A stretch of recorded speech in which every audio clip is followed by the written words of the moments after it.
certinho. Ok, vamos lá, Lanzetta. Faça, então, uma breve apresentação do amigo Zé Cruz. É que o Zé, ele é um jornalista que fez uma carreira muito interessante aqui em Brasília, como jornalista no Correio Brasiliense, principalmente, né? Como editor, repórter, ele cobriu muita Olimpíada, né? Principalmente esportes, os chamados esportes amadores, e muito bastidor digamos assim, do aspecto econômico político do esporte, né? Ministério de Esportes e no Congresso também, e até como assessor da CPI, a última, aquela da CBF até. Ele foi um dos relatores do relatório final da CPI, que não foi aprovado, né? Depois o Zé. Até, enfim, o Geraldão até sugeriu, por causa dessa experiência do Zé, que tem de dentro e de fora, né? E dessa política do esporte, né? Muito bom. Então, deixa eu acrescentar uma coisa aí. Vale. O Zé Cruz é um repórter diferenciado. Sabe que ele descobriu em Pelotas, na arquibancada do Brasil, de Pelotas, um grupo de cegos que assistiu ao futebol como? Com radinho de pilha. E torcendo, eles eram torcedores mesmo. Ele fez uma matéria, publicou isso no Correio Brasiliense, e ele seguiu fazendo essas matérias assim que a gente olha de fora e diz, como é que o cara faz uma coisa dessas, né? São matérias bizarras que viram folclóricas, mas que, na verdade, mostram o seguinte, que o sujeito que tem uma deficiência física, ele também tem uma possibilidade de participar como atleta e como torcedor, certo? E isso foi lá nos primórdios, eu acho que isso foi no século XX ainda, certo? Depois não, acho que em 1980 o Cruz se mudou de Pelotas para Brasília e nunca mais saiu de lá, né? Uhum. Então, ele tem realmente uma carreira diferenciada por ter vivido dentro e fora do esporte, assim, vivendo os bastidores, vivendo nos estádios, acompanhando esses problemas que hoje são corriqueiros, né, de corrupção e tal. Ele foi um dos primeiros a mexer nesse vespeiro, certo? Então, eu acho que é uma boa aquisição para o online, certo? Tudo bem. Valeu, Geraldo. Obrigado. Então, Zé Cruz, com todas essas prerrogativas apresentadas, sinta-se à vontade para a gente conversar aqui. Palavra contigo. E o Zé não mostrou a cara ainda. Não, que o Zé é muito... Tá ali. O teu microfone está fechado, Zé. Só falta abrir o microfone aí para a gente poder te ouvir de fato. Ele não apareceu para ti, Geraldo, porque tu deve estar no iPhone ou coisa do gênero, né?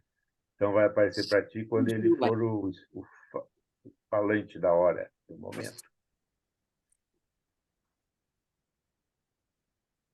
Mas está enfrentando alguma dificuldade ali para conseguir abrir o microfone. Pronto, resolveu. Agora sim, fala, seu Zé.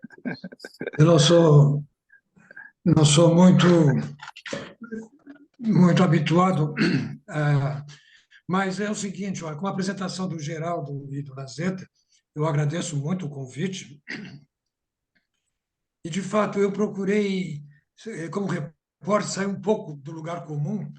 E, assim como eu encontrei esses atletas cegos no campo de futebol, que iam ao estádio para sentir a vibração da torcida, e nada mais oportuno do que uma torcida do Chavante, em Pelotas, eu também encontrei, certa vez, um goleiro que não tinha uma perna, aqui em Brasília. E ele fazia peripécias embaixo do gol, jogava bem mesmo, se jogava na bola, saltitava, se equilibrava muito bem. E eu resolvi entrevistá-lo, e era um gaúcho de Santa Cruz do Sul. E ele, vendo o constrangimento para fazer a primeira pergunta, ele disse, mas, Baguri, pergunta o que tu quiser. Eu, para começo de conversa, eu posso dizer que eu sou o único goleiro no mundo que não toma o gol pelo meio das pernas. Então, como ele era perneiro, ele me deixou bem à vontade, e saiu uma grande reportagem. O Jairo, veio morar em Brasília acompanhado da sua esposa, enfim, aí eu conto a história dele. E da mesma forma, eu encontrei certa vez em Rio Grande, nos meus passeios lá, fazendo algumas fotografias, que é uma área que eu gosto também, eu encontrei no Museu de Rio Grande a metade de uma taça de futebol. E comecei a pesquisar sobre aquilo, e acontece que lá pelos anos 1920 houve um campeonato de futebol entre Rio Grande e São Paulo, e naquela época não havia pênalti, e jogaram 10 partidas, e as 10 partidas terminaram empatadas. Então, eles resolveram serrar a taça à metade. E a outra metade, eu fiquei sabendo que estava na sede do Esporte Clube São Paulo. E eu peguei um táxi, fui correndo para lá e encontrei, de fato, a outra metade existia. Fotografei as duas metades e acabei publicando essa reportagem também no Correio Brasiliense. Então, só estou contando isso para ilustrar um pouco assim sobre a minha carreira, já que boa parte dela, como disse o Lanzetta e o Geraldo, como disseram o Lanzetta e o Geraldo, ela foi dedicada a cobrir a corrupção no esporte. No ano 2000, nos Jogos de Sydney, o Brasil não ganhou nenhuma medalha de ouro e o presidente do COB, na época, o Nussmann, alegou que faltava recursos para o esporte. Eu resolvi pesquisar, afinal, quem é que sustenta o esporte no Brasil? E o resultado disso aí foi devastador, né? Foi corrupção atrás de corrupção, aí vieram os grandes eventos do Brasil, né? Olimpíadas, embora a gente fale só em Olimpíada, Paralimpíada, etc., Copa do Mundo, nós tivemos também Jogos Mundiais Militares, Jogos Mundiais Indígenas, Jogos Mundiais Escolares, e Copa Pan-Americana, enfim, foram 10 grandes eventos e o governo botando dinheiro em cima disso, entende? E o Tribunal de Contas da União acumulando processos e processos das auditorias realizadas, e até hoje, outro dia eu fiz um levantamento, ainda tem mais ou menos 15 pendências lá, com dinheiro muito grosso para ser devolvido. Em síntese, eu trabalhei nisso aí. Há 4 anos, 5 anos, eu trabalhei na CPI do futebol, no Senado Federal, cujo relator foi o senador Romário, e saiu um relatório muito bom, bem fundamentado, sobre como a CBF usa o futebol para que a cartolagem ganhasse dinheiro. E, e agora, por último, em janeiro, eu me afastei do gabinete do senador, depois de mais alguns trabalhos em projetos de lei na área do esporte, eu me afastei para tentar retomar a carreira solo, que não é fácil. É por aí. Mas, Zé Cruz, tu está em preto e branco ainda? É que o Cruz tá mal iluminado, viu, Cruz? É que se eu botar uma luz aqui em cima, vai ficar pior. Eu posso até tentar. Vamos ver. Não, mas tá bom assim, tá bom assim. E aí, melhorou? Melhorou. 20%, mas melhorou. Lanzetta, tu tá com o microfone desligado. Dizendo, dá um clima no ar, o investigador do esporte, tipo, né? É verdade. O Zé Cruz não deu em nada a CPI, essa CPI do futebol lá no Senado, né? A verdade é o seguinte, as CPIs, em geral, não dão em nada. Em geral, não dão em nada. O Lanzetta, que já cobriu o Congresso, sabe disso. Geralmente, os relatórios são muito bem feitos. Há muitas apurações, são bem documentados. Só que a CPI ela não tem nenhum poder além de investigar. Não tem poder de polícia. Uhum. Nesse caso da CPI do futebol, posteriormente, o relatório foi encaminhado, o senador Romário levou em mãos para o Tribunal de Contas, para o Ministério Público, a Procuradoria-Geral da União, para todos os ministros do Supremo, Banco Central, enfim, Polícia Federal, distribuiu para todos os órgãos que têm poder de investigação e de punição. Só que, como há outras investigações bem mais pesadas, e a pressão política, muitas vezes, principalmente da cartolagem, que usa a seleção brasileira como moeda de troca, ou seja, fornecendo ingressos para os jogos ou convites para viagens com a delegação, acaba que o assunto futebol não prospera no que diz respeito. Você pode ver mesmo que o Zé Maria Marim ele foi preso devido a uma investigação internacional, foi preso no exterior. E quando ele foi liberado, ele veio para o Brasil como se aqui não tivesse acontecido Morrendo. absolutamente nada. Aqui acabou morrendo. Então, a situação é essa: as CPIs elas investigam. O Senado Federal e a Câmara têm assessores de alto nível, bem preparados, são pessoas que passam por concurso, falam mais de um idioma e são especializados em suas áreas, economia, turismo, na área da saúde, etc. Então, há uma equipe muito boa de assessores que trabalham junto aos senadores e os relatórios geralmente são muito bons, mas não passa disso, porque as autoridades, sob outras alegações, não levam adiante as investigações. E ali é o caminho das pedras, seria só seguir o que já tinha sido levantado. Mas, em geral, é isso aí que acontece. Vamos falar agora ou vamos falar depois sobre o atual momento da corrupção no futebol? Quer dizer, os jogos comprados, essas coisas. Não é? Agora? Por que deixar para Agora? depois? Então, Zé Cruz. Pode ser. Então, não, o que a gente está vendo é o seguinte: estão pipocando denúncias de que essas loterias, a jogatina de números, né, está começando a comer o futebol pelas beiradas, né? Comprando juiz, comprando jogador, comprando resultado e tal. Então, onde é que a gente vai chegar com isso? Qual é a tua avaliação? Outro dia eu estava conversando com um amigo meu, jornalista também, está para ser contratado pelo Ministério da Fazenda para trabalhar justamente nessa área, ele é de São Paulo, e ele diz que a maior apreensão do governo atualmente, a maior preocupação, é que os donos dessas loterias estão há milhares de anos na frente e o Brasil não tem a mínima expertise para poder fazer o controle do que vem por aí. Na verdade, o governo está interessado, viu a possibilidade de uma grande arrecadação. A outorga de uma casa de aposta está prevista no projeto original em 30 milhões de reais. Com mais os impostos que deverão ser pagos, há uma projeção de que o governo possa arrecadar até 100 bilhões anuais com as apostas. É um dinheiro muito grande. Por isso que, de repente, começou a haver um interesse de tirar a ministra Ana Moser do Ministério do Esporte. Não é que o Ministério vai administrar esse dinheiro vai ser administrado, vai para o orçamento da União. É um dinheiro que não está previsto. Então, é um dinheiro novo que vai entrar, e é muito dinheiro. Então, é a Fazenda, vai entrar na Fazenda isso aí.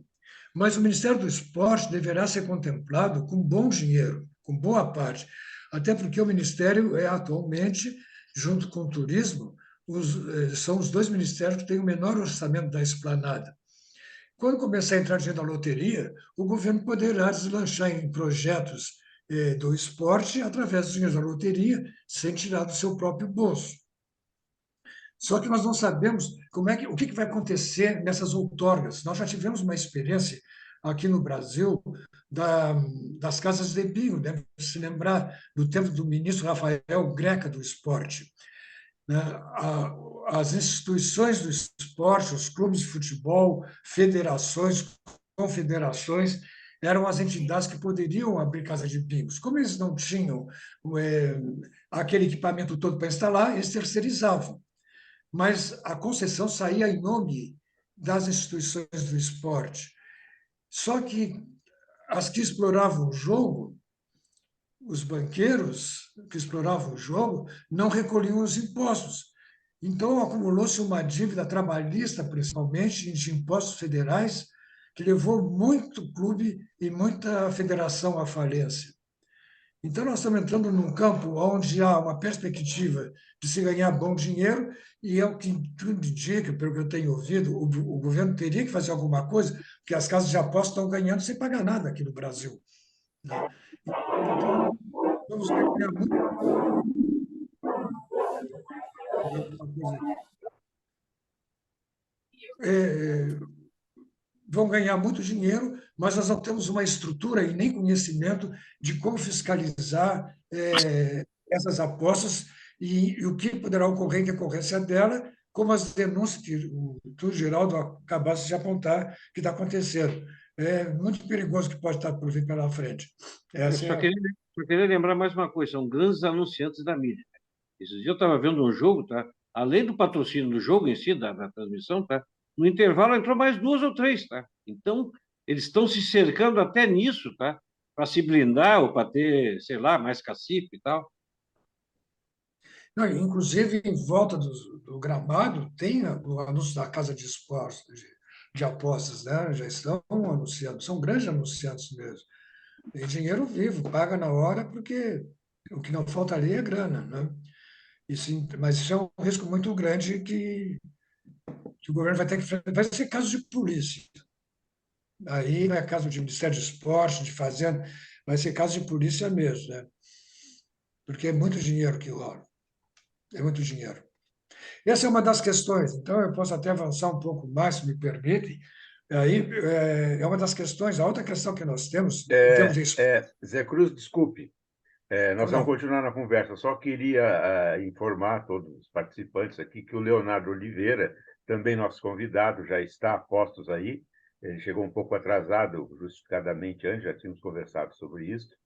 O Leonardo, como eu disse para o grupo aqui, Zé Cruz, ele é um experiente repórter do Grupo RBS, atualmente articulista na Zero Hora, comentarista na Rádio Gaúcha. Enfim, você sabe, com um belo de um currículo já. Seja bem-vindo, Leonardo. Nesse momento, cara, nós estamos falando com o Zé Cruz sobre corrupção no futebol, a partir até, inclusive, de uma experiência ótima que ele teve, né, enquanto tendo participado da relatoria dos trabalhos da CPI, da CBF, lá no Senado Federal. Então, Zé Cruz. Oi, Leonardo? Tudo, estou te ouvindo, pode seguir, estou te ouvindo. Muito Prazer bom. estar com vocês aí. Obrigado também. Então, Zé Cruz, continuando, tá? Obrigado, desculpa a interrupção, mas não, continuando, então, a tua reflexão sobre essa questão da corrupção.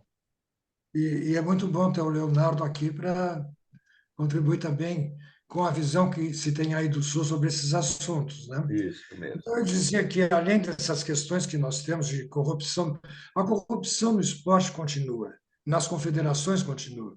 Se nós formos ao Tribunal de Contas da União, nós vamos levantar lá informações de auditorias que continuam sendo realizadas, porque as confederações esportivas continuam recebendo dinheiro das loterias, né? E o Tribunal de Contas fiscaliza isso. Então, não acabou a corrupção no esporte. Não, não acabou. Apesar de o Nussmann ter sido afastado, etc., não era só ele, porque há um esquema muito grande de se fraudar o dinheiro público usando o esporte para isso. Então, além dessa questão aí, e além da questão das novas loterias que estão chegando, e o dinheiro que ela vai oferecer ao governo e os problemas que vai oferecer paralelamente, há uma outra questão que eu acho que no esporte brasileiro atual pouco se tem debatido, mas está na ordem do dia, que é a nova Lei Geral do Esporte. A nova Lei Geral do Esporte, que foi aprovada recentemente no Congresso, Câmara e Senado, tem em torno de 210 artigos, e o governo vetou 132. Então, o governo vetou mais da metade da Lei Geral do Esporte. É uma lei que começou a ser produzida em 2016 por um grupo de 10 advogados do esporte. Qual governo vetou? O Bolsonaro ou o Lula? Lula. Mas há uma explicação para isso. Essa lei começou a ser construída quando o senador Renan Calheiros era o presidente do Senado. Ele formou um grupo de 10 advogados do esporte e que debateram durante um ano, e com várias audiências públicas em todos os segmentos, e fizeram um texto final atualizando a Lei Pelé, que era até então a Lei Geral do Esporte. Só que ela tramitou durante 5, 6 anos na Câmara e no Senado, né? Então, ela ficou praticamente desatualizada. Então, foi preciso atualizar, e daí os interesses e as pressões e os lobbies que os parlamentares receberam deformaram a legislação. Quando chegou na mesa do governo, o governo teve que vetar mais da metade dos 210 artigos da nova legislação. De tal forma, ela impactou na rotina do esporte brasileiro, a nova legislação, que o governo foi obrigado a não revogar a Lei Pelé. Então, atualmente, nós temos duas legislações do esporte vigindo. A Lei Geral do Esporte, aprovada com seus vetos, que o Congresso ainda vai aprovar ou não, temos a Lei Pelé, porque se deixasse só a lei geral e revogasse a legislação anterior, nós ficaríamos sem cobertura em diversos setores do esporte, e isso seria um risco muito grande para nossas rotinas em todas as modalidades. Então, esse é um assunto também, eu até alerto o Leonardo, que é comentarista e repórter, que é um assunto bom para ele poder abordar com os especialistas da área do direito do esporte aí no Rio Grande.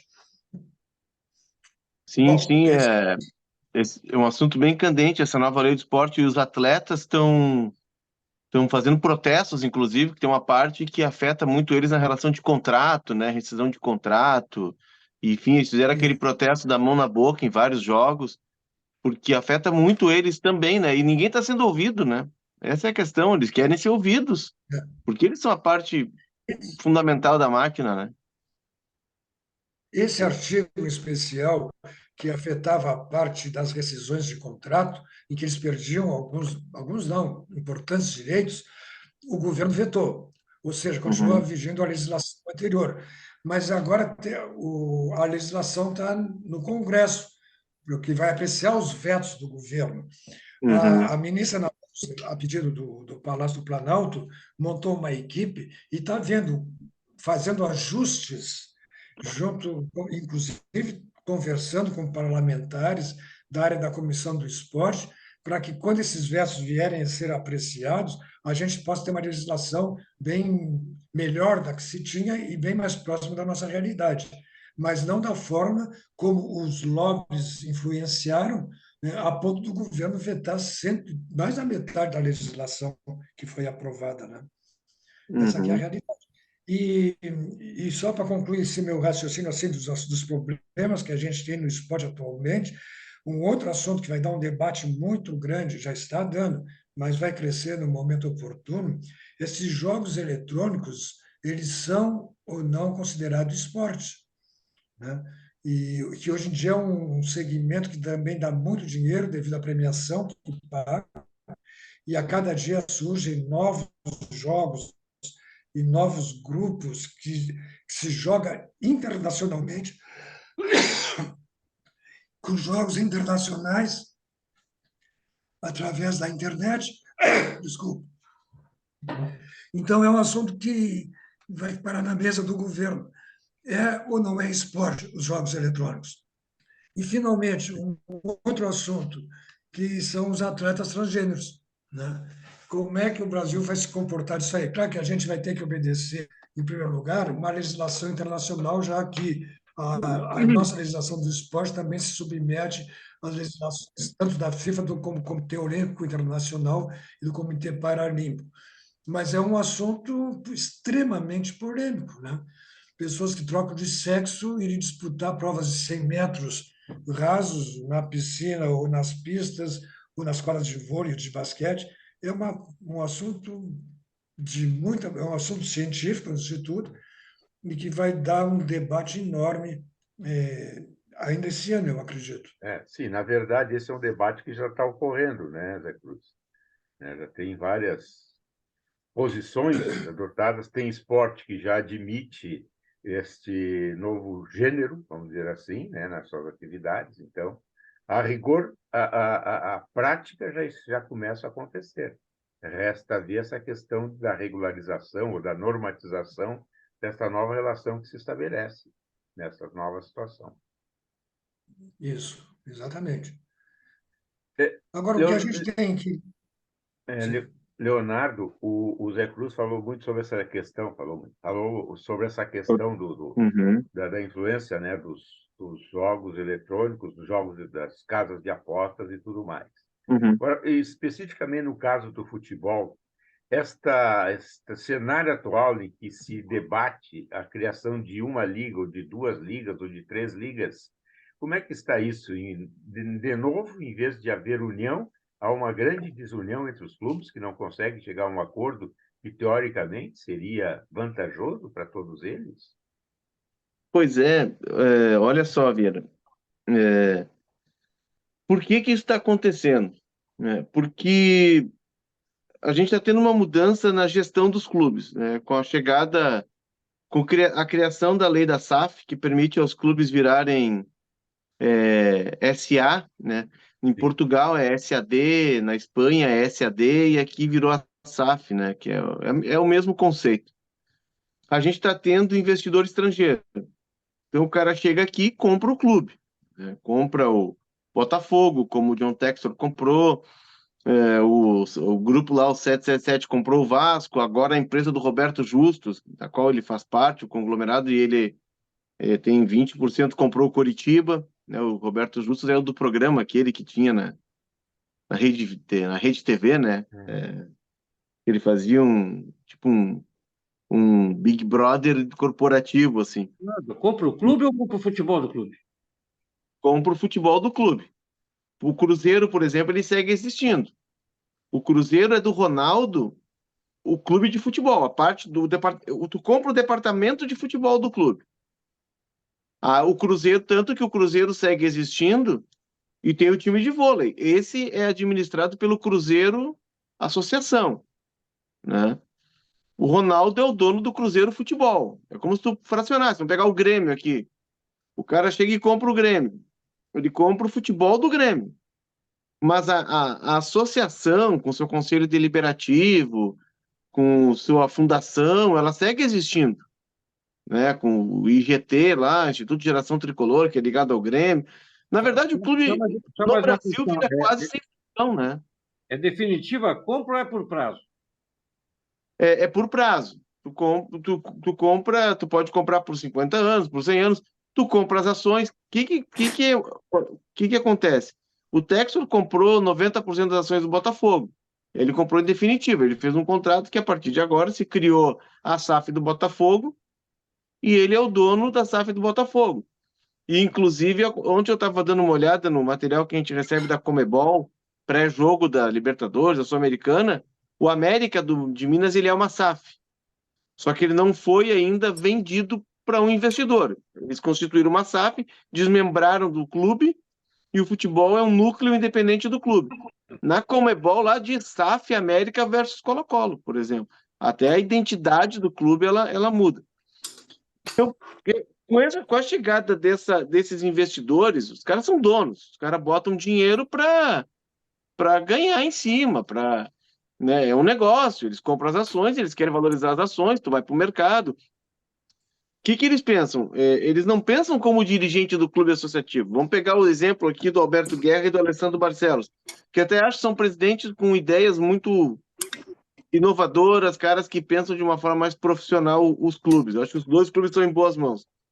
Mas ele está preocupado no ciclo de 3 anos dele. E o próprio Alessandro agora está passando por um perrengue muito grande para aprovar a adesão a uma das ligas, porque a oposição está fazendo um jogo político, né? Está fazendo uma prévia da eleição do final do ano a partir desse tema da liga. Então, o clube associativo ele tem esse problema da política interna, ele tem o problema do dirigente que trabalha num ciclo de 3 anos, no máximo 6, né, se for reeleito, ele está preocupado em começar a encerrar a gestão dele, né? E o que acontece com Só um momento. Estou aqui em cima, filho. Estou numa reunião. O que acontece? Desculpa. Meu filho está chegando da escola. O que acontece no caso do Textor? Por isso que o Textor sai da Libra e ele e os 3 clubes SAFs criam um outro bloco. Porque eles estão preocupados com para onde vai o dinheiro deles. Como é que eles vão faturar mais em ativos como direito de transmissão, como direito comercial, como marketing? E essa briga que tem dentro da liga, lá, que fraciona as ligas, ela não faz com que o negócio ande. Hoje nós temos 2 blocos. Nós temos a Liga Forte Futebol, que são 26 clubes, né, e entre eles está o Inter e o Fluminense, o Atlético saiu. E tem a Libra, que é o Flamengo, o Corinthians, o Grêmio, o São Paulo, o Palmeiras e agora o Atlético Mineiro. São 16 clubes. Cada bloco traz um investidor. Cada bloco tem seus vícios, e aí fica aquela batalha. O que o estrangeiro que está chegando aqui diz? Que negócio de maluco é esse? Se eu posso vender direito de transmissão, se eu posso vender placa no estádio, se eu posso vender para o exterior os meus jogos, se eu posso vender name rights do campeonato, se eu posso fazer uma Babilônia de dinheiro, e os caras estão brigando, não conseguem se acertar, eu vou vender meus direitos sozinho, e vou criar um bloco para mim com quem eu me alinho. Então, para mim, o futebol brasileiro está discutindo a liga agora, mas ele tem que discutir antes o formato de gestão dos clubes. Eu acho que a gente não pode mais continuar associativo. A gente não pode mais entregar um orçamento como o do Inter e do Grêmio de $500 milhão por ano na mão de dirigentes apaixonados. E aí, quando tu mistura o cara que vem de fora, como o Grupo City lá do Abu Dhabi Group, que comprou o Bahia, comprou o departamento de futebol do Bahia, os caras estão investindo Babilônia de dinheiro. Tu senta numa mesa de negociação e tu vê que os caras estão lidando com um negócio de forma passional, tu misturar o mundo do negócio com o mundo da intuição e da paixão. Então, a discussão da liga, ela tá atropelada, porque antes tu tem que discutir o formato de gestão dos clubes. E eles não vão se acertar porque cada um pensa no seu mandato de 3 anos ou de 6 anos.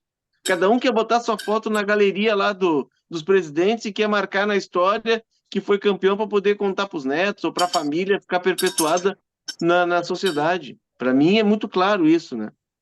Então, dando esse parecer assim, mais geral, a gente pode entrar depois em cada liga, por isso que não se tem um acerto. E se pensa individualmente, cada um quer puxar a brasa para o seu assado. Enquanto tu tem o cara que bota o dinheiro como o Ronaldo, como o John Textor, como a 777, como o Grupo City, os caras pensam no negócio de forma mais global, pensam no futebol como a indústria que ele é. Então, essa questão está se apresentando como uma questão insolúvel.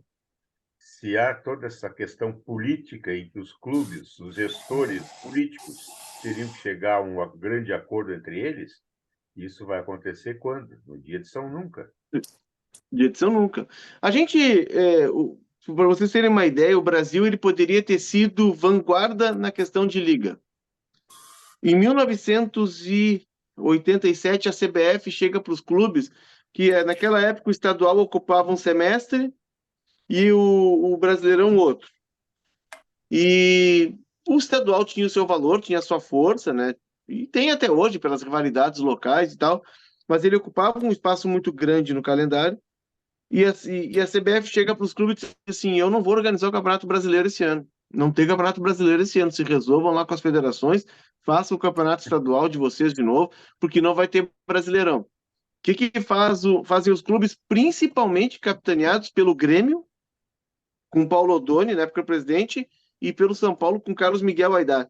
Eles criam o Clube dos 13.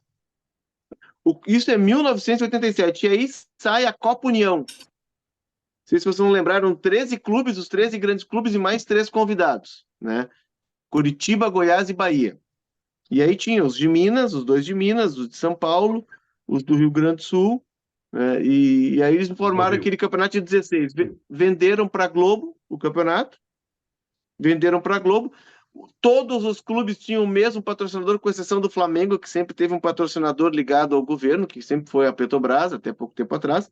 Mas todos os clubes tinham patrocínio da Coca-Cola, até ficou famosa, porque o Grêmio não quis botar o logo vermelho da Coca-Cola na camisa, e é o único lugar onde a Coca-Cola era branca e preta, né? Mas saiu um campeonato muito competitivo, com 16 clubes, vendido para uma TV, o patrocínio único, e ali os clubes, opa, a gente não precisa mais depender da CBF, nós podemos organizar a nossa vida. E aí os clubes estabelecem o Clube dos 13, que era a União dos Clubes Brasileiros. Isso é 87. Vocês sabem quando começou a Premier League, que hoje é a principal liga mais bilionária do mundo? 92. A gente poderia ter tido uma liga 5 anos antes da Premier League. Só que daí o que aconteceu? Os clubes, em vez de seguir naquela toada e seguir negociando seus direitos e organizando seu campeonato, eles voltam para uma manobra política por guarda-chuva da CBF. Mas estabelecem ali um grupo, um bloco, que começa a discutir direitos de transmissão, começa a discutir calendário e começa a ter voz dentro da CBF, embora o controle fosse da CBF. Quando o Fábio Koff sai do Grêmio, em 95, o Fábio Koff disse, olha, eu vou assumir o Clube dos 13 porque eu acho que tem um negócio faraônico aqui para os clubes e precisa de alguém para tocar isso aqui em tempo integral. Tanto que a sede do Clube dos 13 era aqui em Porto Alegre, ali na Mostardeiro. O Fábio Koff comanda o Clube dos 13, eu me lembro, em 1999, se eu não me engano, fomos eu, Mário Marcos de Souza, Luiz Pires e Jones Lopes da Silva fazer uma entrevista com o Fábio Koff na sala dele no Clube dos 13. Nós estamos falando de 99. E o Fábio Koff olha para nós e diz assim, sabia que no Japão eles já estão no 4G? Não, estão estabelecendo já tecnologia e eles estão vendo tudo no celular. E eu estou dando o campeonato para eles, porque o japonês e aqueles países todos da Ásia, eles veem tudo no celular. Olha como ele era visionário, cara. Nós estávamos aqui usando o celular para telefonar. E assim, eu vou vender lá para Singapura, eu vou vender lá para a Coreia, porque eles querem ver futebol bom, eu dou de graça para eles. Só que depois, no próximo contrato, eu vou cobrar, porque eu vou vender para esses caras para eles verem no celular. Então, o Fábio Koff era um cara muito à frente. E aí, a ideia do Clube dos 13 começa a crescer. Tanto é que o bolo de receita da transmissão do Brasileirão, ele vai crescendo em progressão geométrica a cada renovação. Porém, aí vem toda a cultura de clube, a cultura de vaidade, a cultura da política dos clubes. O Paulo Odoni assume o Grêmio e o Paulo Odoni, que era um dos fundadores do Clube dos 13 lá atrás, o que ele faz? Numa questão pessoal dele com o Fábio Koff, de disputa interna do Grêmio, Paulo Odoni e o Corinthians saem para negociar diretamente com a Globo, não negociam mais dentro do Clube dos 13. E aí, ali o Clube dos 13 se desmorona, né? Se desmorona e acaba o Clube dos 13. E os clubes acabam ficando sem uma unidade, sem uma mesa de negociação forte, sem...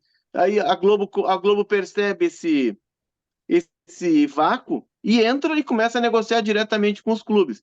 Então, hoje o cenário é esse, da Globo negociando diretamente com cada clube. O contrato atual de TV termina em 2025, né? Nós temos mais esse ano, em 2025 os clubes já começam a negociar, por isso que hoje se estabelece uma discussão de liga ou não liga, né?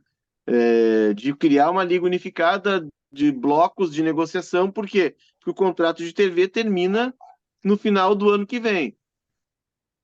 Aí tem um outro movimento político também. A CBF ela tem um vácuo de poder. O Rogério Caboclo, vocês vão lembrar, é um cara que veio via Federação Paulista, um cara que era pouco conhecido até no contexto, era um cara dentro da Federação Paulista importante.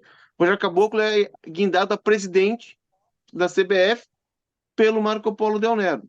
O Rogério Caboclo, na cadeira, chega e diz, não, agora eu sou o presidente, eu vou mandar.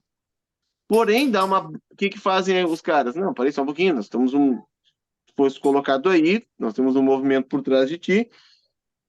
A CBF tem aquelas denúncias de assédio sexual do Rogério Caboclo, matéria no Fantástico, no Nacional. O Rogério Caboclo cai, né? Ele sai ele é derrubado, entre aspas, ele é tirado, ele sofre um impeachment, né? E acaba saindo da CBF. Tem um vácuo de poder na CBF que é ocupado por um dos vice-presidentes, que é o baiano Edinaldo, né? Que agora é o presidente da CBF. O que o Edinaldo, como presidente interino, faz? De olho numa reeleição e ele precisava do apoio dos clubes, ele chama os clubes e diz assim: se vocês se organizarem, eu libero vocês para fazer a liga. Foi a primeira vez que a CBF aceitou abrir mão da organização do Campeonato Brasileiro. E nós estamos falando de coisa recente de 2021, 2021.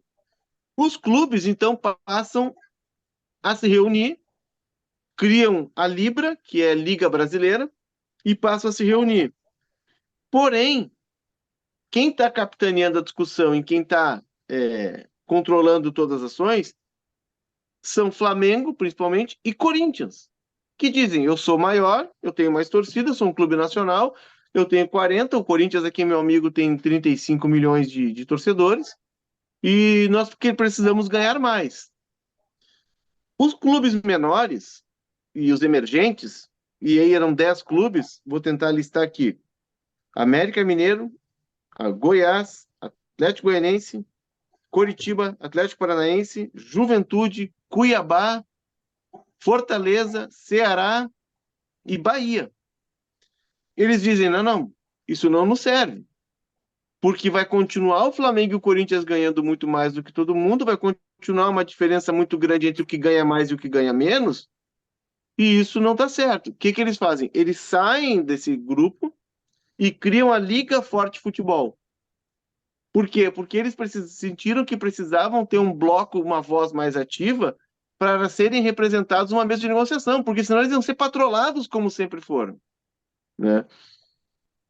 O Inter, o Atlético Mineiro e o Fluminense percebem esse movimento, percebem que ali tem uma voz que busca uma distribuição mais igual, porque Inter, Flamengo e Fluminense são clubes de uma faixa intermediária. Para vocês terem uma ideia, hoje a faixa é Flamengo, Corinthians... Oi? Você falou Inter, Flamengo e Fluminense. Não, é Inter, Atlético e Fluminense. Isso, perdão. Inter, Atlético, Mineiro e Fluminense. Isso. E se juntam a esse grupo dos emergentes. E a Liga Forte Futebol começa a ganhar mais corpo. Tanto que hoje ela tem 26 clubes. E aí é quando dá a cisão e se criam 2 blocos. Nós estamos falando aí de começo de 2022. A Liga Forte Futebol se constitui como um bloco de negociação, cria seu estatuto e passa a negociar com um investidor que tem interesse em comprar 20% dos direitos comerciais desses clubes, pelo período de 50 anos. A Libra traz um outro investidor, que é o grupo Mubadala, que pertence ao Abu Dhabi Group, né, que é do dinheiro dos Emirados Árabes e tal. São os caras que são donos, por exemplo, do Grupo City, ou que acaba de comprar o Bahia. E aí nós temos um negócio, nós temos um investidor. O Flamengo traz esse investidor via Sveiter, via Flávio Sveiter, que é o filho do Luiz Sveiter, que foi presidente do STJD, e que é um cara que era vinculado à CBF. As reuniões da Libra, elas são todas realizadas dentro da Federação Paulista, porque a Libra tem como âncoras o Flamengo, os 5 paulistas da elite e o Grêmio, que está lá dentro, né, que está no bolo também. Mas o Grêmio, a impressão que eu tenho é que ele chegou, o Grêmio está envolvido na 2ª divisão, a discussão se desenrolou, o Romildo não conseguiu ser um protagonista na discussão, e o Romildo disse: não, eu tenho assuntos mais importantes para decidir na minha vida, eu tenho que tirar meu time na 2ª divisão. O Romildo se afasta, né? E acompanha a distância. Quando o Alberto Guerra assume, ele já está sentado na mesa, e aí não tem como voltar. Eu acho que o Grêmio entrou sem saber, ou sem se perceber, ou sem se antenar no que estava entrando. Enfim, retomando a linha, acontece que a Libra se estabelece, traz um investidor, o Forte Futebol se estabelece, traz um investidor, e agora a coisa está na mesa da seguinte forma: os clubes já estão assinando esses contratos na Liga Forte, ela está um passo adiante, né? Falta o Inter e o ABC assinar, e a Libra está negociando com o Mubadala, né, para também vender os direitos dos seus 16 clubes. Aí a pergunta: esses clubes podem se unir e formar uma liga de 40 clubes, como é na Alemanha, na Espanha, na Inglaterra? Eu acho difícil. Eu acho difícil porque hoje tu tem muitas, embora as propostas tenham se aproximado bastante, tem uma questão que é muito forte, que é a proteção que há a Flamengo e Corinthians, que a Liga Forte não aceita. O que é essa proteção? Hoje, com o contrato do pay-per-view da Globo, o Flamengo e o Corinthians, eles têm o mínimo garantido. O pay-per-view, e isso é mostrado em gráficos e estatísticas, ele está caindo ano a ano. O pay-per-view é um produto que está morrendo. Tá? Eu acredito que o pay-per-view seja os últimos 2 anos dele, esse ano e ano que vem. Porque a Globo já pensa em puxar o futebol da Globo para dentro do Globoplay, para o streaming. Então, o Flamengo tem o mínimo garantido no pay-per-view. O Corinthians tem. Se a Globo vender um pacote de pay-per-view para o Corinthians, para o presidente do Corinthians, e um pacote de pay-per-view só para o presidente do Flamengo, vendeu 2 pacotes de pay-per-view do campeonato todo. Individual. Um no nome do Duílio e outro no nome do Landim. O Flamengo e o Corinthians recebem um valor estabelecido. Não interessa se vendeu 1, se vendeu 1 milhão. Flamengo e Corinthians têm um mínimo estabelecido. O Grêmio também tem um mínimo, mas o mínimo do Grêmio é pequeno. Qual é a reclamação dos clubes? Esse mínimo garantido, pelo contrato, ele corrige com a inflação. Enquanto os outros clubes estão ganhando menos no pay-per-view, porque a venda de pacotes pay-per-view está caindo, o dinheiro mínimo do mínimo garantido do Flamengo e do Corinthians, ele está crescendo, porque a inflação, pela taxa Selic, ela segue com inflação. Então, esse é o ponto que muito se discute na mesa e que, para mim, parece o ponto em que eles não conseguem chegar a um denominador comum. Agora, é loucura? É loucura. Porque quando tu tem uma organização do campeonato, tu ganha de todo. Imagina o que tu imaginar dentro de um jogo de futebol, dentro de um campeonato, tu tá ganhando. Tá ganhando no relógio que levanta lá para levantar os acréscimos. Tu bota ali uma marca, Tecnos, Hublot, patrocínio. Tu tá ganhando na roupa do juiz, que o juiz vai ser teu. Patrocínio. No VAR, tá ganhando ali quando vem a telinha do VAR. Tu tá ganhando. Tu cria um game para que as pessoas, quando cheguem no estádio, possam jogar. Tu tá ganhando. É uma enormidade de negócios que tu pode fazer que tu fica pensando, cara, esses caras estão loucos, eles estão perdendo dinheiro. Porque o investidor que hoje está comprando lá, o Serengeti Group e o Mubadala, que está comprando 20% dos direitos comerciais da Libra e 20% dos comerciais da Liga Forte Futebol, ele não está comprando nada mais do que direito de transmissão, porque não tem direito comercial. O campeonato não vai ser organizado pelos clubes. Entendeu? Então, sim, os próprios investidores estão pressionando para que eles tenham discernimento e constituam a liga, porque eles estão vendo que está escapando da mão deles, vou botar aqui para carregar, uma Babilônia de dinheiro, né? Porque os clubes não conseguem se organizar, se ajustar. Então, dando um histórico para vocês, é mais ou menos esse essa linha do tempo. Amigo, eu fiquei com o sentimento de dar uma leve torcida para a Liga Forte. Estou certo ou estou errado? Eu acho a Liga Forte... Não, tá certo. Eu acho a Liga Forte, ela mais... Hoje, por exemplo, o Campeonato Brasileiro, hoje o Flamengo ganha 7 vezes mais do que o Cuiabá. 7 vezes. Só aumenta o abismo entre um e outro. Só aumenta o abismo. É muito abismo. E aí, sim, e é uma coisa que as pessoas não entendem. O Flamengo não vai deixar de arrecadar mais em outras rubricas. Nós estamos falando só de direito de transmissão, né? Quando tu tem um time que um ganha 160 e o outro ganha, vamos lá, 20, 25, o de 160 vai pagar 10 milhões de euros no jogador.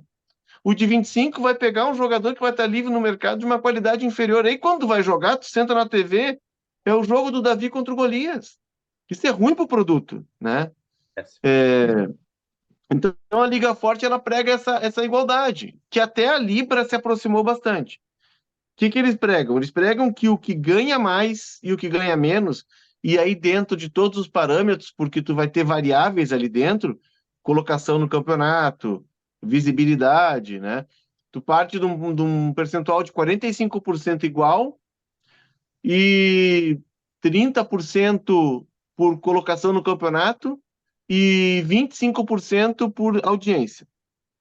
O que ganha mais, digamos que o Flamengo seja o campeão, tenha maior audiência, e o Cuiabá seja o último colocado, o rebaixado, o que ganha mais e o que ganha menos não pode ultrapassar 3,5. Onde é que tiraram esse número? Esse é o número da La Liga. A Premier League é 1, alguma coisa. A Bundesliga é 2,2. Porque aí tu cria um equilíbrio de receita. O Cuiabá vai poder contratar um bom jogador também. E quando tu for sentar para ver o jogo do Cuiabá e do Flamengo, ou do Fortaleza contra o Grêmio, tu vai ver que, pô, só um pouquinho, o Fortaleza tem bons jogadores, tem capacidade de investimento, ele teve dinheiro para construir um CT lá mais moderno, ele está com melhores profissionais, que a gente fala muito de jogador, mas tem toda a parte de bastidor que é muito importante. Ele tem investimento num centro de recuperação física do jogador, porque ele teve dinheiro para isso. Então, por que eu acho que a Liga Forte ela é mais igualitária?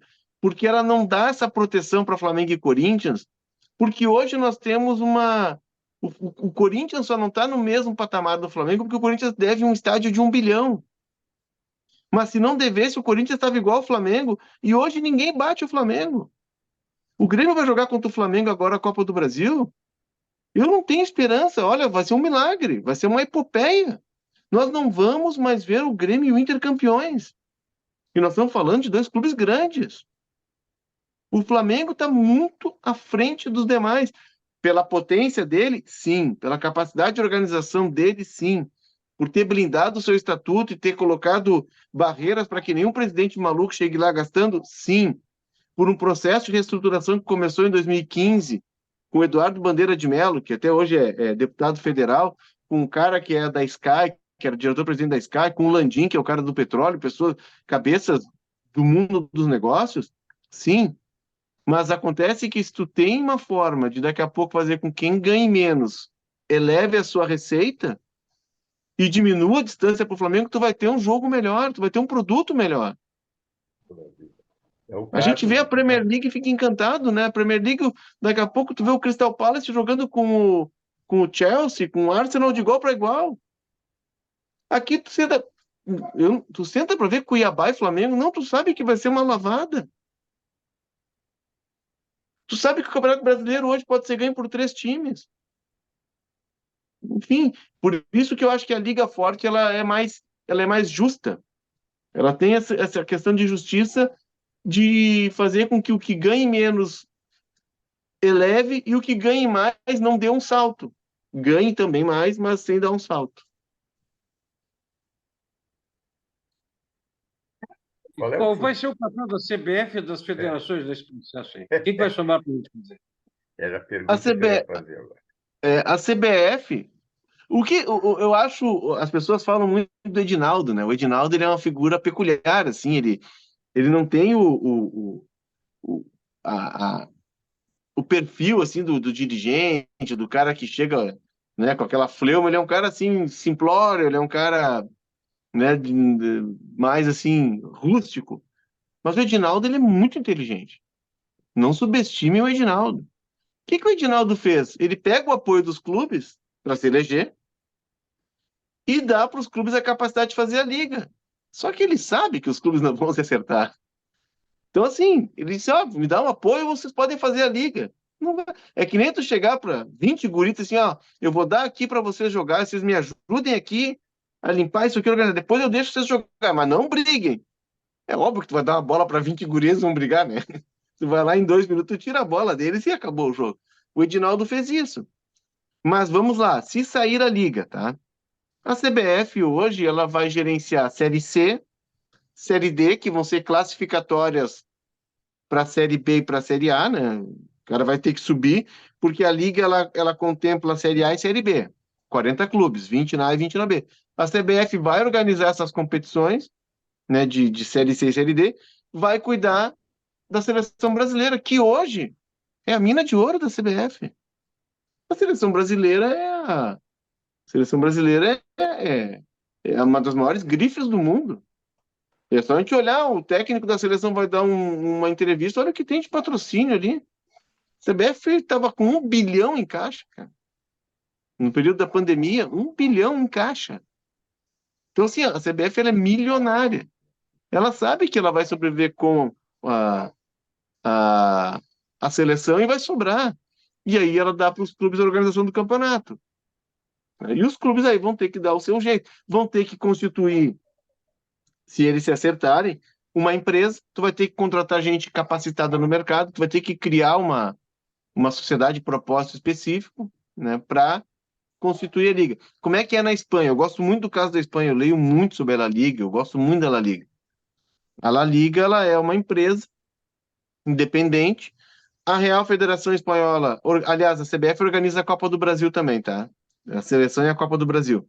A Real Federação Espanhola cuida da seleção, dos campeonatos a partir da terceira divisão e da Copa do Rei. E a La Liga cuida do campeonato, ela é uma empresa. E a La Liga, o que ela fez? Ela não tem a capacidade financeira da Inglaterra, que ali a Inglaterra virou meio que um centro de negócios. A Londres é um centro de negócios. Ali tem dinheiro russo, dinheiro árabe, dinheiro dos Emirados Árabes, tem dinheiro do Catar, tem dinheiro tudo quanto é lado do mundo ali, né? A La Liga percebe o quê? Opa, eu não vou bater com esses caras, eu não tenho a capacidade financeira deles, eu não tenho, o meu país é menor, eu não tenho essa máquina de dinheiro que tem lá na Inglaterra. Eu vou apostar em me tornar uma referência digital. Eu vou ser a liga mais digital do mundo, eu vou sair para entrar no negócio do futebol, mas o futebol vai ser uma âncora para eu aportar em outros lugares. E eles têm um conceito que é o mesmo conceito da Disneylândia, que é da indústria do entretenimento. Os jogos da La Liga hoje, eles são muito voltados para uma veia de entretenimento. E a La Liga ela se aperfeiçoou tanto que hoje ela vende o know-how dela. Por exemplo, a Federação do Equador, o Equador tem uma liga de clubes. A Liga de Clubes do Equador, que é a Liga Pro, ela contratou a La Liga para formatar e constituir sua liga e criar toda a estruturação dela. Então, a La Liga ela já vende o know-how dela, ela vende tecnologia, ela vende programas de gestão, ela vende softwares de treinamento. Ela criou um braço digital que hoje ela produz para vender para outras ligas e para outros clubes. Ela é uma fornecedora de conteúdos, né, de softwares para futebol. Então, isso é um outro braço de negócio que tu pode constituir a partir de uma constituição de uma liga. Ela optou por esse caminho porque ela sabe que ela não vai bater em dinheiro a Premier League, embora ela tenha Barcelona e Real Madrid. Mas ela sabe. Outro ponto, só para voltar na La Liga. Vocês já ouviram falar, claro, da espanholização do futebol. O que era? Até 2015, Real Madrid e Barcelona ganhavam 50% de todos os direitos de TV. Metade. E os outros 38 clubes, 50%. A La Liga, num movimento com o governo, fez com que fosse aprovada uma lei no Congresso Espanhol redirecionando a divisão de direitos de transmissão na Espanha. E desde 2015 a gente passa a ter um campeonato mais equilibrado. Então hoje a gente já tem o Atlético de Madrid chegando, a gente já tem o Sevilha. O Sevilha ganhou 7 vezes a Liga Europa. 7 vezes, que é como se fosse a Sul-Americana. Então tu começa a ter outros clubes emergindo.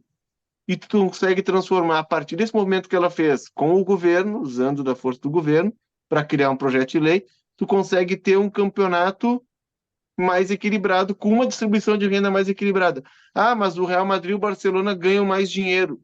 Ganham, mas Barcelona e Real Madrid são clubes mundiais, são indústrias. O Real Madrid e o Barcelona são indústrias, né? São clubes que têm mercado em todos os cantos do mundo. Eles vão continuar ganhando mais, mas naquele contexto de direitos comerciais, eles estão tão não estão tão longe, por exemplo, do Elche, do Eibar, que é um time lá do meio do País Basco, do Sevilha, e aí tu consegue fazer com que o teu produto fique melhor. Então, a La Liga, para mim, ela é um grande exemplo do que pode acontecer aqui.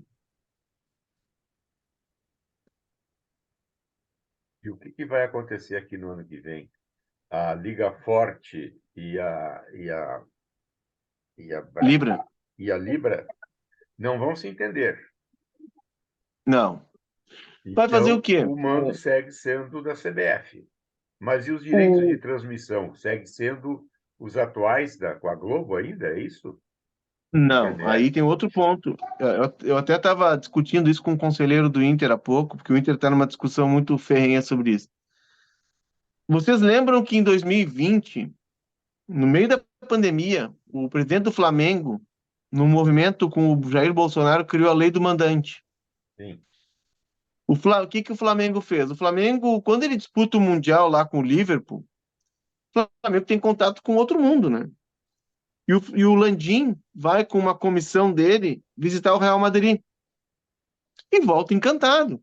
Porque o Real Madrid, assim como a La Liga, o Real Madrid tem muito claro que o conceito de Disneylândia do futebol. Ele se diz a Disneylândia do futebol. Que é o futebol é um pretexto para tu ter uma gama de negócios. Futebol é só a ponta final de um grande mundo de negócios que tu abre. O Flamengo voltou lá do Real Madrid maravilhado. Não, parei. Eu estou ganhando aqui para vender meu Campeonato Carioca para a Globo? Não. Aí o Landim vai no Bolsonaro, o Bolsonaro faz o projeto de lei, consegue aprovar no Congresso, lei do mandante. O que é a lei do mandante? Antes, a CBF chegava para os clubes e dizia assim, eu vou comprar os teus direitos. Aí ela comprava os direitos do Grêmio, do Inter, do Flamengo, do Corinthians. A Globo comprava direito de 20 clubes. E ela tinha o campeonato. O único que ela não comprava era o Atlético Paranaense, que ela não tinha os jogos do Atlético Paranaense. Com a lei do mandante, o que acontece? Isso também faz com que a mesa de negociação mude. O Flamengo tem 19 jogos. O Inter tem 19 jogos. O Fortaleza tem 19 jogos. O Cuiabá tem 19 jogos. Teoricamente, o valor do jogo do Cuiabá é igual ao valor do jogo do Flamengo. Por quê? Porque quando a TV precisa fechar a grade dela, ela tem que comprar os jogos do Cuiabá. Porque ela vai ter Cuiabá e Flamengo. Porque se ela comprar só os do Flamengo, ela vai ter só Flamengo e Cuiabá. Digamos assim, a Globo comprou os do Flamengo. Ela tem Flamengo e Cuiabá, no Maracanã. Mas a Bandeirantes comprou os do Cuiabá. E quando for Cuiabá e Flamengo, a Band vai dizer, não, eu tenho o jogo do Flamengo hoje. Então, o que isso faz? Faz com que todos os clubes tenham poder na mesa de negociação. Tudo bem, não quer negociar comigo? Meus 19 jogos eu vendo para outro. E aí tu não vai ter o meu jogo com o Flamengo, com o Corinthians, com o São Paulo. Então, essa lei do mandante, ela alterou todo o processo de negociação. O que acontece? Temos na Libra 9 clubes, 8 clubes na Série A e na Forte 12. Tá? Eles vão negociar, se não tiver a Liga unificada, eles vão negociar em bloco. Então, se a Globo quiser comprar os jogos do Inter, ela vai ter que comprar do Fortaleza, do Atlético Paranaense, do Coritiba, do Botafogo, do Cruzeiro. Tu compra em blocos, entendeu? Tu vai comprar daqueles 12 times. E aí ela vai ter que comprar os da Libra também, para ter todos os jogos do campeonato. O que os especialistas me disseram, muitos que eu ouvi, as TVs elas querem fechar grade. Então, quanto mais clube tu tiver no teu bloco, melhor. Tu precisa fechar a grade. O que é fechar a grade? É quanto mais jogos tu tiver, mais tu ocupa o teu final de semana. Tu pode botar um na sexta, um no sábado, um no domingo. Não adianta comprar só o do Flamengo. Aí tem um outro cenário. Como eu disse para vocês ali antes, o pay-per-view está com a curva em queda. As pessoas não estão mais comprando pay-per-view. Não é porque hoje tem streaming, está todo mundo comprando streaming. O que está acontecendo? Entrou aqui a partir de 2019, mas recrudesceu com a pandemia. A pandemia mudou muita coisa, né, nessa área tecnológica. Entraram os streamings. E hoje a gente tem, comprando futebol também, Amazon e Grupo Disney, que é dona da Star Plus. E temos a Globo, que sempre comprou. Então, o que vai acontecer na mesa de negociação? Vão sentar e dizer, ó, Globo, tu quer comprar o Brasileirão? Ah, eu quero. Mas tu quer comprar o quê? TV aberta? TV a cabo que está acabando? Eu não sei se a Globo vai botar dinheiro na TV a cabo. TV a cabo está acabando, né? As assinaturas estão caindo. Mas, enfim, tu tem TV aberta, TV a cabo, streaming. E tu tem outra fonte de negócios. Quando tu entra num site de aposta, tem uma telinha ali, né? Que tu fica vendo o jogo. Sites de aposta. Então tu vende para 4 diferentes. A Globo vai dizer, não, para mim interessa só TV aberta, porque eu chego em todo o Brasil. E a TV aberta no Brasil, ela vai perdurar por muito tempo. Porque nós somos um país continental, nós somos um país pobre, nem todo mundo tem uma internet banda larga. Então a TV aberta no Brasil vai ter uma vida longa. A Globo, não, eu compro TV aberta, pago tanto. Aí a Amazon vai dizer, não, eu quero comprar os da Libra para mim. E aí a outra vai dizer, não, mas eu vou comprar os da Forte. Então tu vai ter vários canais transmitindo o campeonato, porque tu vai negociar separadamente. Não sei se ficou claro. Claríssimo. Eu queria até ouvir a opinião do Luiz Cruz sobre isso, como é que ele vê esse cenário todo aí, ele que está lá no olho do furacão em Brasília. Olha, na verdade, eu estou tendo uma aula aí sobre esses bastidores e acompanhando isso, eu fico pensando aonde o governo vai se meter quando vierem essas novas casas de aposta, né? Porque uma vez eu vi uma palestra de um especialista em marketing assim, o futebol provoca emoção e emoção vende. É justamente o que o Leonardo está nos dizendo, né? Vende, é um produto valioso, muito rico. E eu fico perguntando, e até me lembrando assim, que na legislação que nós há poucos falamos, e comparando com o que acabamos de ouvir, que há uma intromissão muito grande do Estado no esporte brasileiro, no esporte de alto rendimento, inclusive, onde vigora a iniciativa privada. Mas há uma intromissão muito grande do governo nisso aí. E eu fico pensando também que nós temos um Ministério do Esporte que foi recuperado depois de 4 anos com uma secretaria que foi um desastre. Nós temos um Ministério do Esporte que nós não sabemos o que é esse Ministério do Esporte com o esporte brasileiro. Esporte é saúde. Poxa vida, então pega essa questão e bota no Ministério da Saúde para fazer prevenção. Esporte é educação, ajuda as crianças a melhorar o desempenho escolar. Então, vai para o Ministério do Esporte. Mas nós não temos isso. Nós temos aí uma ministra, me desculpe a expressão, coitada, está com todos esses assuntos sobre a sua mesa, e, para piorar, ainda está o governo lá negociando o cargo dela, né? Eu, às vezes, fico pensando até, será porque tem tanto dinheiro no esporte e no futebol, sobretudo, que os partidos têm tanto interesse nesse ministério sem orçamento, ainda sem orçamento? Então, eu só faço esse contraponto para mostrar que temos o Ministério do Esporte, temos uma legislação que está vigorando com outra legislação que não foi revogada, e temos todos esses assuntos aí do futebol, que aqui até agora o Leonardo nos colocou o futebol, dos clubes pobres, dos clubes ricos, como ele bem colocou também. Então, olha, eu acho que é um assunto aí que as editorias de esporte deveriam se preocupar em fortalecer as suas redações. O li, Cruz, o governo que assumiu É isso. está tentando regulamentar a questão das apostas, né? Porque os caras chegaram aqui e viram um filé mignon, porque nós temos um. Primeiro que o dinheiro não passa por aqui, né? O dinheiro fica. Os computadores, por legislação brasileira, os computadores estão todos. Ah, com licença, só um pouquinho. Então, depois Autorização tu olha. dada. Ó, olha aqui, dá oi pro tio ali. Oi, todos nós aí. Vai lá que o pai já te Valeu, chama, garoto. tá? Os caras chegaram aqui porque o dinheiro, todos os computadores estão em paraísos fiscais, geralmente em Malta, né? Todos da KTO, Bet365. Eles chegaram aqui e perceberam que não tem uma regulamentação. Então, o dinheiro ele passa por aqui, mas ele não fica aqui, né? É um dinheiro que só passa. Não tem proteção nenhuma. Não está nada legalizado. E nós temos um outro problema. Hoje eu estava pensando nisso. Não sei se vocês viram, tá circulando nas redes sociais o goleiro do Aimoré reclamando. O Aimoré perdeu um jogo. Ele disse, pô, mas também é dose. Hoje a gente não teve nem almoço. Sim. Então tu pega um cara desses que deve ganhar R$ 2.500 por mês, se ganhar R$ 2.000. O clube não tem estrutura nenhuma. Chega alguém e o assedia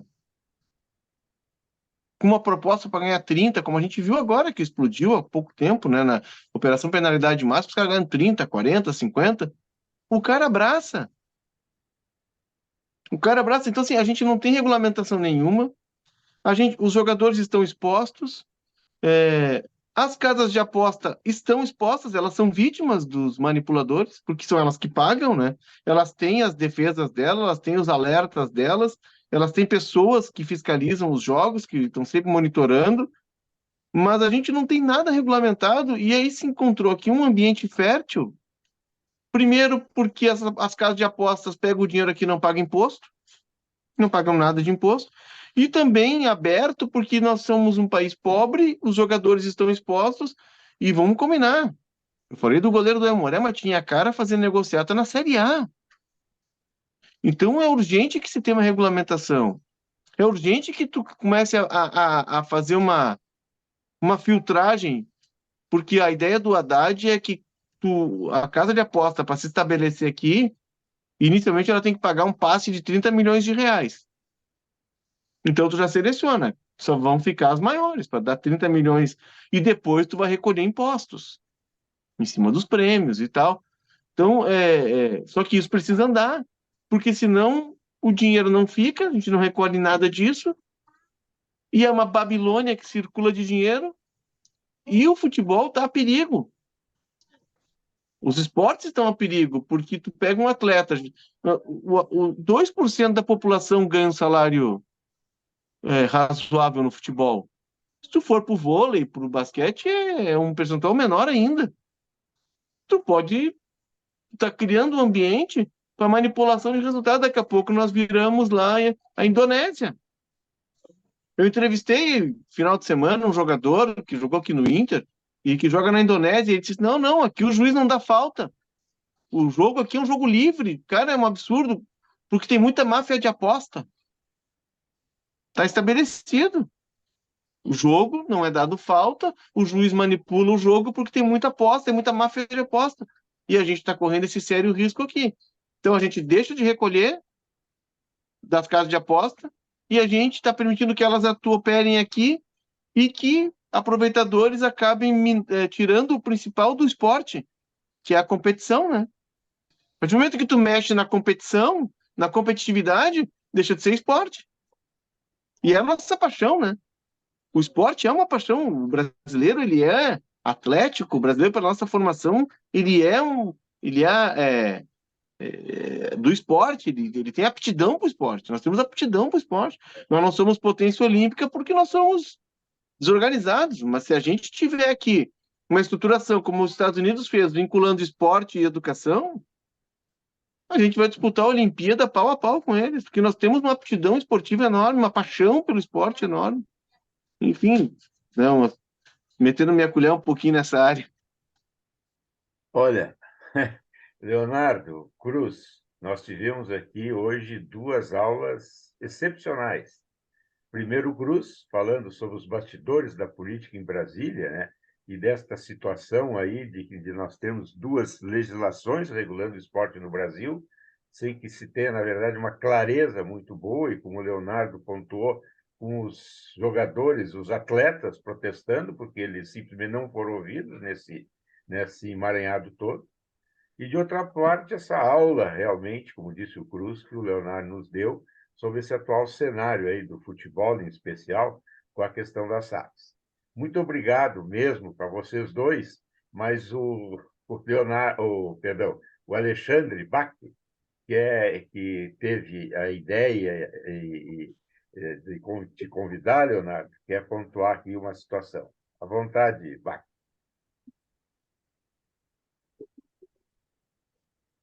Pode falar, Alexandre. Ixi, Rafael, não está funcionando, não, o teu microfone. Ele está aberto, mas não está funcionando. Acho que tu vai ter que pedir desculpas aos universitários que não te ajudaram devidamente, né? Para tu poder estar aí tecnologicamente presente. Gente, muito obrigado realmente, Zé Cruz, grande aula. Muito obrigado, Leonardo. Nós vamos ter que, de alguma forma, voltar a falar com vocês, né, tanto sobre o esporte amador como o futebol em especial. Muito obrigado. Grande abraço. Só vou deixar um abraço para o Alexandre, ele deve estar me ouvindo. O Alexandre é uma figura querida, e o Alexandre é um cara que eu trabalhei com ele no Diário Gaúcho, e o Diário Gaúcho marcou minha vida, e ele foi meu editor lá. Então, tenho um imenso carinho, ele é um mestre para mim, e foi muito bom conversar com vocês que também são mestres, né? Pô, eu muito li vocês, muito acompanhei, e eu tenho uma responsabilidade enorme, porque a gente tem que manter o que vocês deixaram. E não é fácil. Então, né, a gente que era leitor, que era ouvinte, que consumia vocês, hoje eu tenho muito para mim essa responsabilidade de manter essa régua. Por exemplo, eu ocupo o espaço que foi do Zini Pires, do Paulo Burdi, do Mário Marcos de Souza. Grande Então, assim, eu não responsabilidade. posso desapontá-los, entendeu? É verdade. Então, obrigado pelo convite, estou sempre às ordens. Um beijo para vocês aí. Muito bom. Muito obrigado a todos. Voltaremos. Grande Zé Cruz. Obrigado.